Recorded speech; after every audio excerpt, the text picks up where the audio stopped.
Do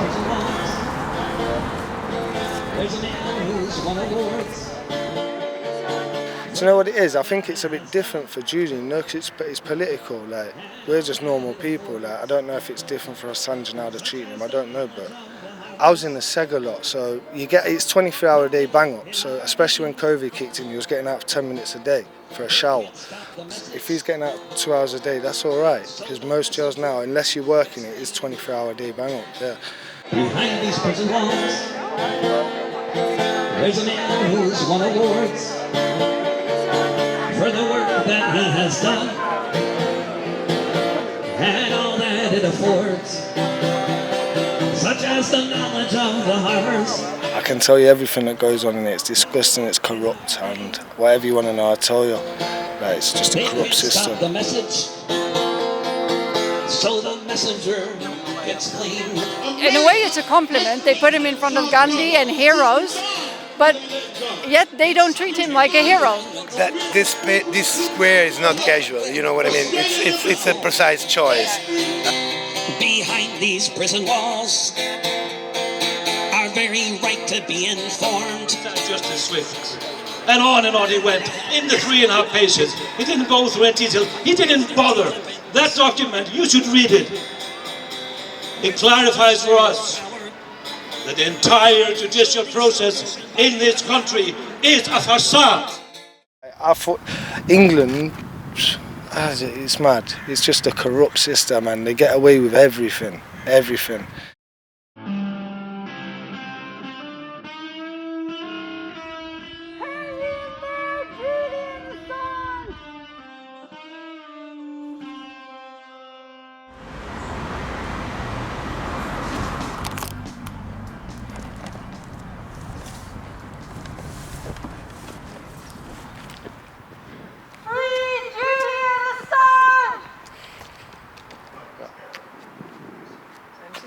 Nou, Djamila, we zijn in Londen voor de Belmarsh gevangenis. Woolwich Crown Court, waar de eerste zittingen waren, dat is dus daar. Dat was ik 3 jaar geleden en nu ben ik weer terug. Met jou. Ja. Wat is hier vandaag aan de hand? Vandaag is er een rally, een protest, een demonstratie op Parliament Square, omdat Assange had 2 hoger beroepen ingediend tegen zijn uitleveringsvonnis. En die zijn allebei afgewezen op 8 juni. Toen heeft hij heel snel een laatste verzoek ingediend. Dat gaat nu naar 2 rechters en die gaan het bekijken. En dat moet met een public hearing, dus met een rechtszitting zijn. Maar het is wel zijn laatste kans in Engeland. Hij heeft dan nog het Europese Hof om naartoe te gaan. Maar daarvan is niet zeker dat Engeland dat Hof erkent, of de uitspraak van erkent, of überhaupt wil wachten op dat proces. En de kans is heel groot. We weten dus helemaal niet wanneer die rechters gaan beslissen, want de afgelopen verzoeken hebben 1 jaar geduurd. Het kan morgen zijn, maar het kan inderdaad over 1 jaar zijn. Maar als die beslissing negatief is, kan hij direct worden uitgeleverd. Dus het is nu wel heel penibel en daarom is er vandaag die protestactie. Het standbeeld van Davide Dormino dit komt, is helemaal uit Italië overgebracht hier naartoe. En dat is een standbeeld met Chelsea, Manning, Assange en Snowden en een lege stoel. Dus iedereen die vandaag wil, kan zich uitspreken tegen die uitlevering en voor Assange.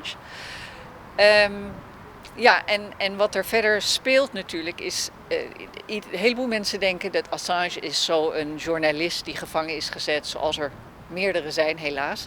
En dat het gewoon een soort brievenschrijfactie is om een journalist vrij te krijgen. Maar Assange, zijn zaak is een precedent. Als hij wordt uitgeleverd is een precedent. Maar niet alleen dat, definities schuiven op. De spionagewet van Amerika, die wordt nu toegepast op een uitgever en een journalist. Maar we weten al uit eigen land dat wat een journalist is nu een beetje een anti-institutioneel extremist. Of anderszins gevaarlijk.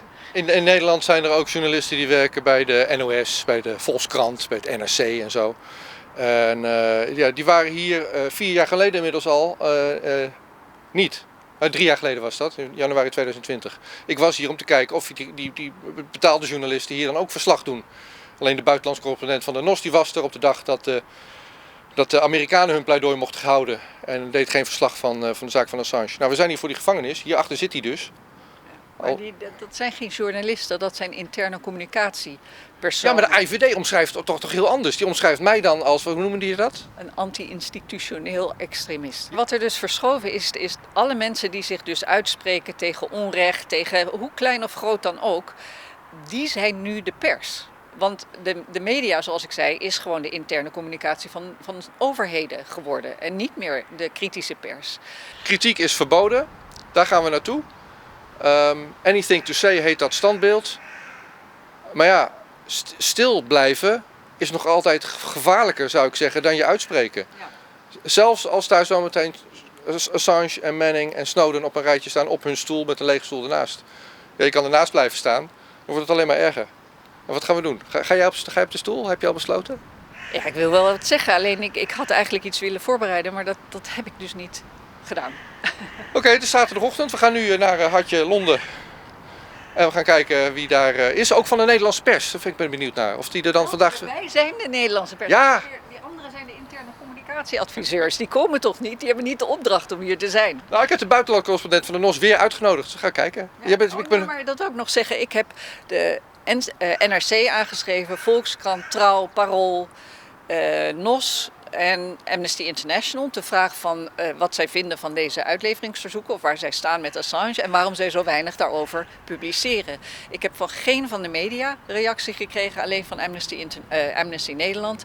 Die zei, we doen wel wat, kijk maar naar Amnesty International. Ja. Dat klopt, Amnesty International spreekt zich ook uit, maar van Amnesty Nederland heb ik nog nooit iets gehoord. So we're outside Belmarsh prison and Djamila was just putting out her posters and said, "Free Julian Assange!" That's what I see. That's what brought me over to you. So I can tell you everything that goes on in it. It's disgusting, it's corrupt, and whatever you want to know, I'll tell you. Like, it's just a corrupt system. We're three people from the Netherlands. We're here to support Julian Assange on a rally in London in a couple of hours. I'm Rico. Yeah. Nice to meet you. What can you tell us about yourself and also about the system and about what's happening behind these walls? So I'm 36 years old. I've spent 23 years in and out, and I was locked up for running away from my mum when I was 10, running away from kids' homes to be back with my mum when I was 10. They put me in secure units for it, and then I've been in and out of these places since I was 15, HMPs, and it's a corrupt system. They come in your pad, beat you up. They broke both my eye sockets, cheekbone, jaw, and my nose in HMP Walton and left me. It's just a corrupt system, the way they treat people, the way they make things up, and they just target people. If you don't agree with what they say, they'll target you, and just, it's mad. And I've spent a lot of time in segregations, and it's just a corrupt system. And what else do you want to know? There's loads to know about it. Like, come in your pad, beat you up. They don't come in on their own though, they'll come in 5, 6 of them, do you know what I mean? And yeah, it's like that all the time as well.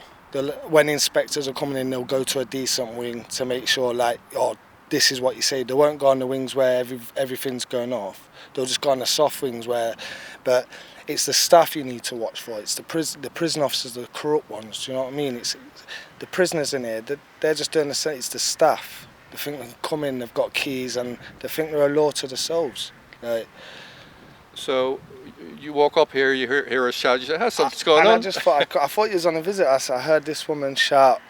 I didn't hear what, but I just come over, and then I seen you undoing your posters, so I just come over and I just spoke to a woman. She told me what you was here for. So it's disgusting. And you said you've been in and out of these things for the last 23 years. 1997 secure units in prison. Yeah, yeah, but I'm 52 years old. You strike me as far younger. 36, yeah. Now, 10 years old I started doing this, but that was just from running away from kids' homes to be with my family.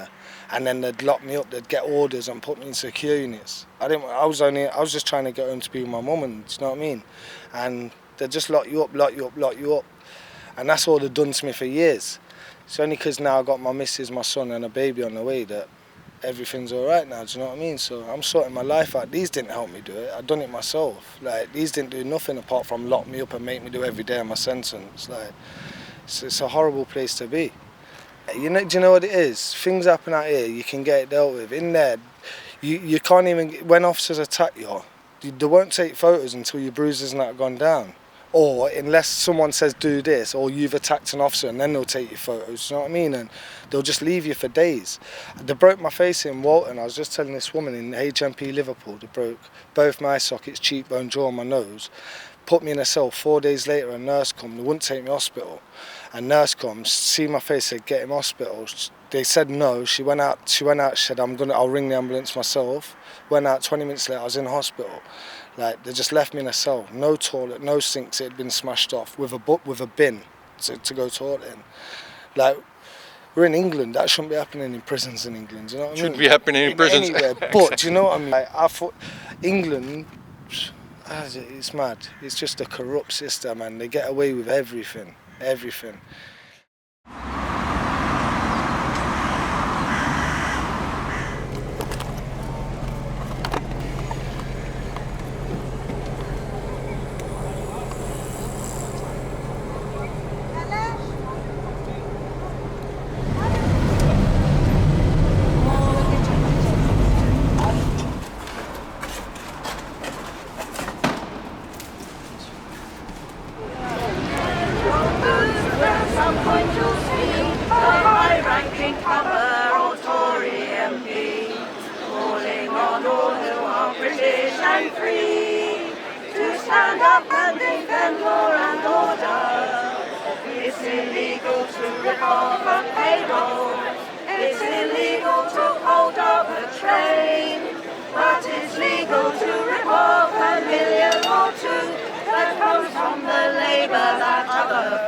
Good afternoon and welcome to Parliament Square. My name's Reese from the Don't Extradite Assange campaign.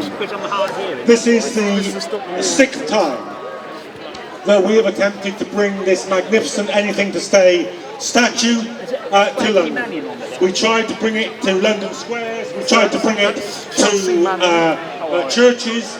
We were refused every single time, and so we decided to do the only thing left open to us, and that was to have a public demonstration in Parliament Square in defence of Julian Assange, and we're very pleased to have the Anything to Say statue here as our platform today.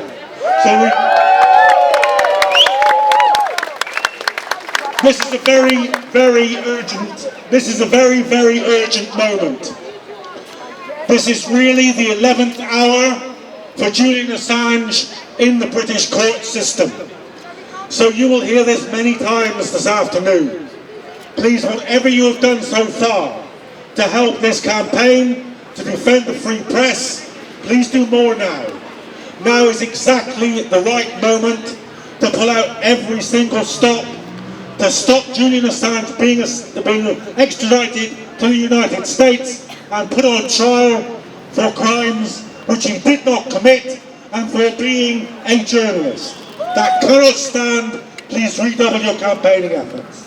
Now, the first person that I've got here to speak to you today is an MP who stood by Julian Assange from the beginning. He's the only MP to have got in to Belmarsh to see Julian Assange. Please welcome Labour MP John McDonnell.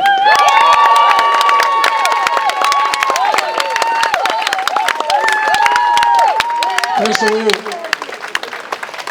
can I just say, can we thank the artist who's with us who created this formation. Thank you very much for this piece of work. It says more eloquently in statue form what most of us can say. As I said, I'm John McDonnell, I'm a Labour MP, but I'm the secretary of the National Union Journalists Parliamentary Group. So our job is to speak up for journalists in Parliament. And we speak up for journalists who've been abused, imprisoned, and sometimes who've lost their lives performing their role in democratic and undemocratic societies, which is to expose the truth and to hold politicians to account for their decisions. Julian Assange is a journalist. He undertook, yes, a perilous mission, but it was a mission that had to happen, which was to expose the truth about the war crimes that were taking place, often in our name, in Iraq and elsewhere. and for standing up for the truth, for exposing the truth, as any true journalist would. He's been in prison year after year. Only a couple of miles away from us in Belmarsh now, he's the longest serving political prisoner that there is in this country.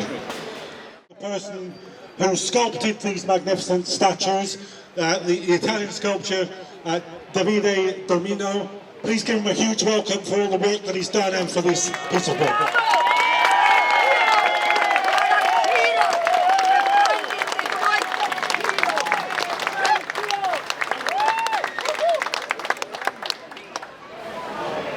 When men are silent for too long, sometimes it's the statue that speak. And this is a perfect place. Mandela is here, Gandhi is here, Millicent Garrett Fawcett is here. Art cannot change the world, but it has the capacity to give us a different vision, to show us the contradiction of our time and see the world with new eyes. This sculpture is intended to be a weapon of critical mass construction. There is a moment when dissent becomes a duty. And this is the proof. Free Assange! We finally made it, the statue, right? It's the first time it's here? Yeah, definitely. It was the goal since the beginning of the story of the statue that started in 2015. And unfortunately, we arrived just, in a bit late, but to the opposite way is the right moment. Yes. Yeah. In a way, it's a compliment. They put him in front of Gandhi and heroes, but yet they don't treat him like a hero. That this square is not casual. You know what I mean? It's a precise choice. Yeah, as I said in my short speech, when the men stay silent for too long, the statue starts to speak. No, exactly.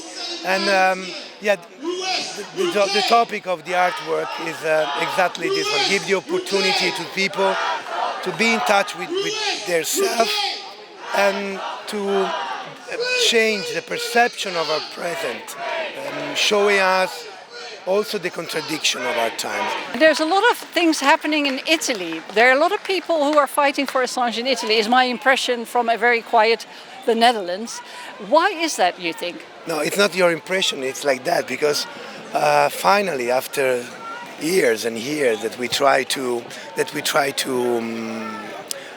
inform the people, I want to say that I give also my small contribution with the statue, because I'm Italian and lots of support, and I start to create some groups and support them, and yeah, and the perception is changing. I think during the last month, lots of cinema decide to project the film Ithaca, the movie, and that's a great movie because it's very touching and tells the story about this family. And I think that art in this way must be the most powerful weapon we have. So what's the plan with the statue now after this? Of course, we continue with the journey, and because we can't stop now. Do you find any problems are governments obstructing you in organizing this? No, but I don't care.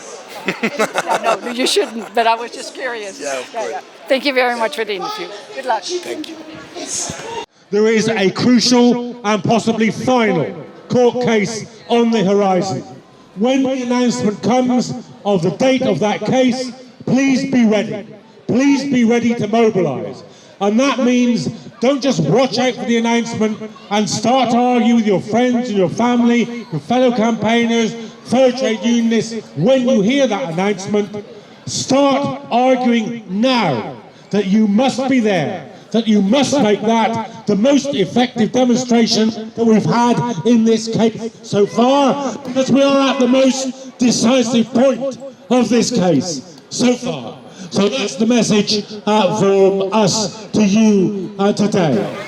Now my next speaker is Stella Assange. She needs no introduction to you. that she has fought relentlessly and with such courage that I ask you please to give her an enormous welcome here.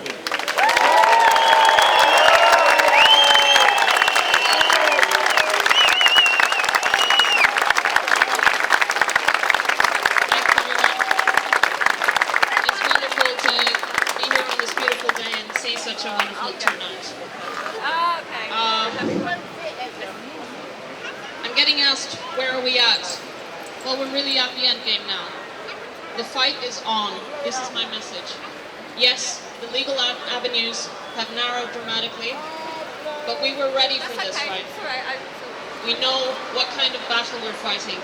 A political battle, a fight against injustice, where people speaking out, witnessing this injustice and giving it a name is what will stop it. This statue here today has this message, anything to say.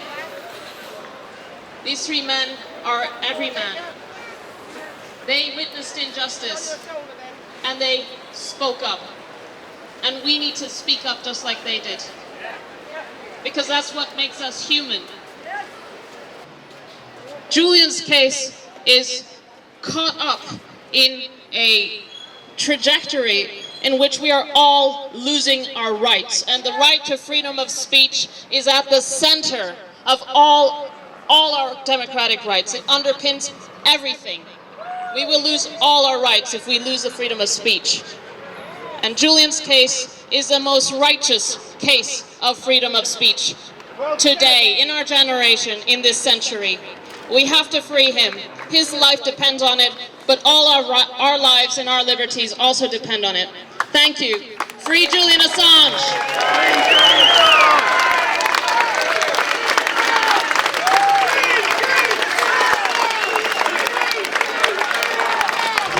I've read that you are stepping up the Spanish case as well. What is happening there? Because we're in such dire situations that the attack now seems to be the best option. The Spanish case has had a breakthrough, which is that it was revealed that the Spanish police had withheld information from the judge, and that information shows the trail of the spying on Julian and his lawyers, and that trail leads to the Central Intelligence Agency in the US. So this was kind of the missing link that had been hidden, this obstruction of justice. So thankfully that was discovered and is now part of the evidence. Of course, this has major implications both for being able to demonstrate that Julian's rights to having access to legal counsel, privileged legal conversations has been violated, and of course he can't have a fair trial. And also in the United States, where there's a case that the lawyers themselves have brought and other US citizens on the basis of the Spanish case to say that the US agencies violated the Constitution. Is there any news about Pompeo, and what is the procedure now that the judge knows that information was withheld in Spain? Are there any dates or? There are no dates yet, but obviously this is now on the judicial record, and we'll see what will happen. I'm very interested. My understanding is that there's other things that have also been discovered, but have not yet been revealed. So keep looking at the Spanish case. Is there anything the public can do on that side? I mean, they're all writing to MPs and their logos to drop the charges and that, but is there any movement to step up the counter, so to say? I'd say that this Julian's freedom could and is likely to end up in the court of the European Court of Human Rights, and it being a political case, of course. Whether the US gets away with this or not will depend on how the public perceives this case, so it's essential, it's really crucial for the public to understand what's at stake and that this case is an attack on democracy itself. To this, the anti-war movement in this country has stood solidly with Julian Assange, and for that reason, it's my pleasure to welcome a speaker from the Stop the War Coalition, Shabbir Lakha.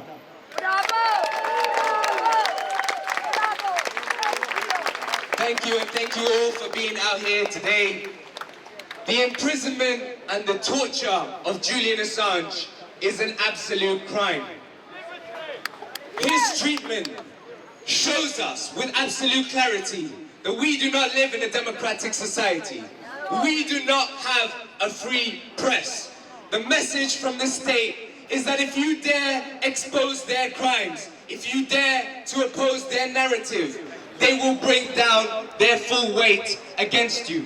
And how much clearer can it be when the man who exposed this government's butchering of the people of Afghanistan and Iraq is languishing in prison, facing extradition and 175 years in an American cell, while the man who is responsible for the butchering of those people, the mass murderer, war criminal Tony Blair, he not only walks free, but he was rewarded with a knighthood. He continues to expand his empire by advising dictators and murderers on how to carry out their crimes. At the moment, it is no surprise that this government is pushing so hard to extradite Julian Assange, while they are also simultaneously passing laws to restrict our ability to protest, to restrict our ability to strike, to give the police and the state even more powers against us. And at the same time, they are pushing for a mass escalation of a war that threatens to expand and that threatens the lives of millions and millions of more people. So we have an absolute duty, when they try to stop us to protest even more. When they beat the drums of war, to make sure that we mobilize and stop their warmongering. And we know that even in the case of Julian Assange, it is not something that will be decided in a vacuum in the courts. The court of public opinion matters. The pressure that we build on the streets matters. And that's why we need to keep turning out in bigger numbers for Julian Assange. We need to turn out in bigger numbers to oppose the war in Ukraine. And we need to turn out in bigger numbers to stop this authoritarian government from removing our hard-won democratic rights and civil liberties. So I just want to make one plug, which is that on the 8th of July, the Stop the War Coalition has a national day of action against the war in Ukraine, calling for peace. Please, if you're not already a member of Stop the War, join it. Come out on the streets and let's make the case against war. Let's defend Julian Assange. Let's build on his legacy. See you all in the streets. Solidarity.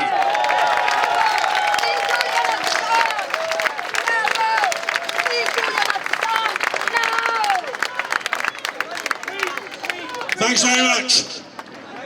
And now I want to ask Hrafnsson, the editor-in-chief of Wikileaks, to come to the platform to explain to us exactly where we are now in this struggle and what we need to do next. Kristinn.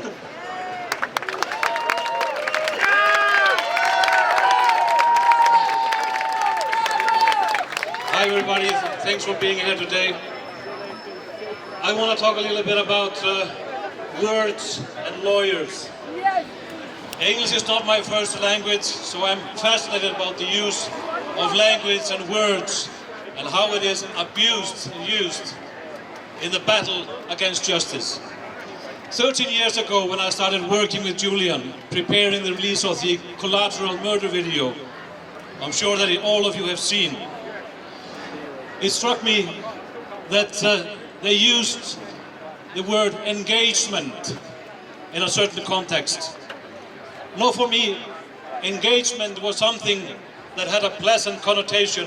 This was the word that used when people got together and decided to tie the knot, as I think you call it, until death do them apart. But in the vocabulary of the American military, engagement, yes, it does have to do with death, but it means fatal killing. That is the engagement that the lawyers in Pentagon came up with when they drew up the rules of engagement. And those were the rules the lawyers drew up and the helicopter pilots were thinking about when they asked for permission to engage, to open fire, to assassinate Matasha Tomal, an innocent civilian who came upon the scene to save the life of an injured man, Said Sma, who worked for Reuters. Permission to engage, they asked.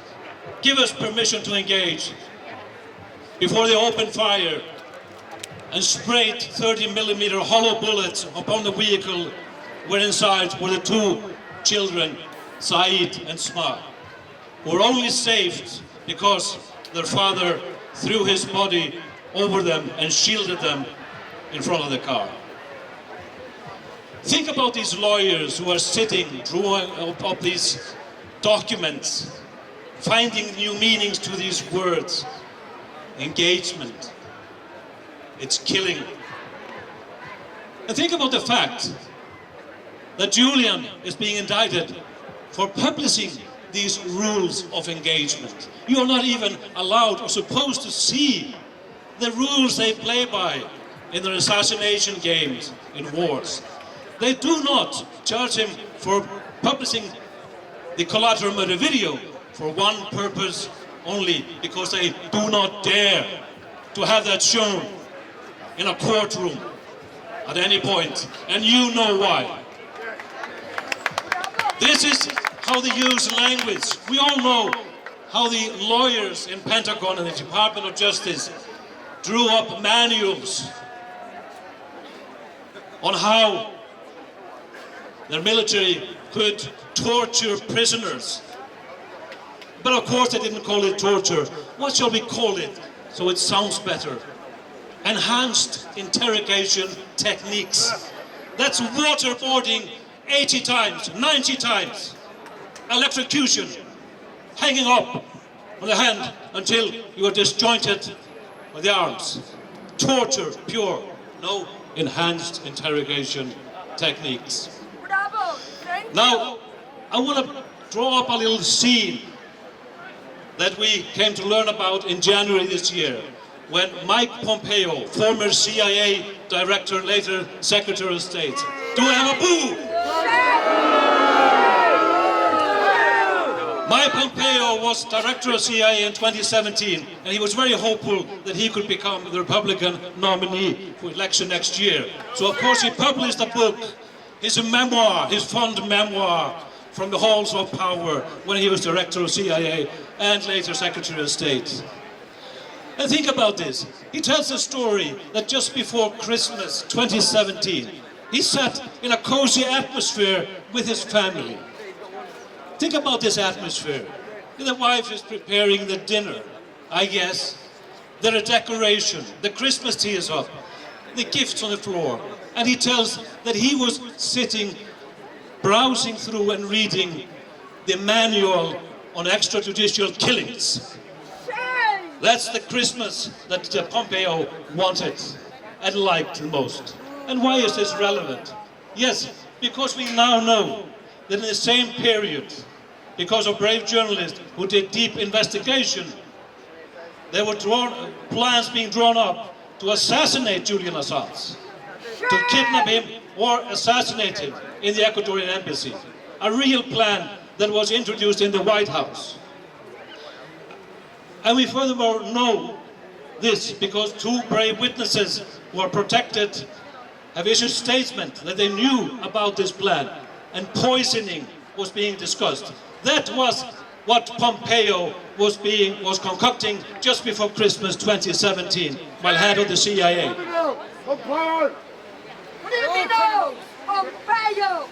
Now, we are possibly not going to hear about all this in the court of law in the extradition hearing and the High Court. Why? Because on 6th of January, Justice Swift, as his name is Justice Swift, decided after almost 9 months of deliberation to spit out 3.5 pages of his ruling that he saw no reason for Julian Assange to have an appeal in the High Court. no ruling at all. He complained about the mass of paperwork and documents that he was pestered to go through. 200 pages, too long. It's about a man's life. That's a defense document. It should have been less. I see nothing there. The story about the plan to kidnap and kill Julian Assange? No, it's just a journalistic story. It's based on 30 named and unnamed sources, published in Yahoo News, written by 3 prominent investigative journalists. No, it's just some speculation by journalists. The protective witnesses who knew that there was a plan to poison Julian Assange, now not worthy of being heard in the High Court in London, said Justice Swift. And on he went, in the 3.5 pages. He didn't go through any detail. He didn't bother. That document, you should read it. It clarifies for us that the entire judicial process in this country is a facade. It's a total facade. It is injustice, persecution, cloaked in to make it look like it's justice, but it's not. And the more steps we take in the courts here in London, the more obvious it becomes. And Justice Swift, he doesn't even spend much effort in trying to cloak the real fact of the matter, that he had already decided to take a politicized opinion before he even got the 200 documents. And I doubt that he read through the entire thing. He was probably reading the memoirs by the great Mike Pompeo at the time. My good friend Craig Murray wrote an excellent piece the other day. Please read him and support him. He is very good. And he reminded people how fascism and Nazism crept into the German psyche in the 30s. And there was no shortages of lawyers and scholars, legal scholars, to write up the justification for the wrongdoing. And at the Nuremberg trial, there was no shortage of documents, probably more than 200, as a defense document. Oh, listen, it's all in the laws. It has been passed as laws, and these legal scholars, they said I was in the right. And we got the orders to do it. It's called the Nuremberg defense. It was dismissed at the Nuremberg trial. When it comes to these heinous acts, you have to be accountable, no matter what the lawyers have drawn up, no matter what the facade is. And that is what we are going to be having in mind. We are going to hold these people account. Every individual that has taken part in this persecution against Julian Assange. Do not forget that. We will get history, if not history, to judge these people, and they will be spat on. And their sons and daughters and granddaughters and grandsons, they will be ashamed of the legacy of those individuals in the court, in the entire bloody corrupt system who took part in this persecution. But we are almost running out of time. We need to save a man's life. We need to save journalism. We need to act now, and we cannot stay silent. We need to scream out from the top of our voice. Stop this! No extradition! Free Julian Assange!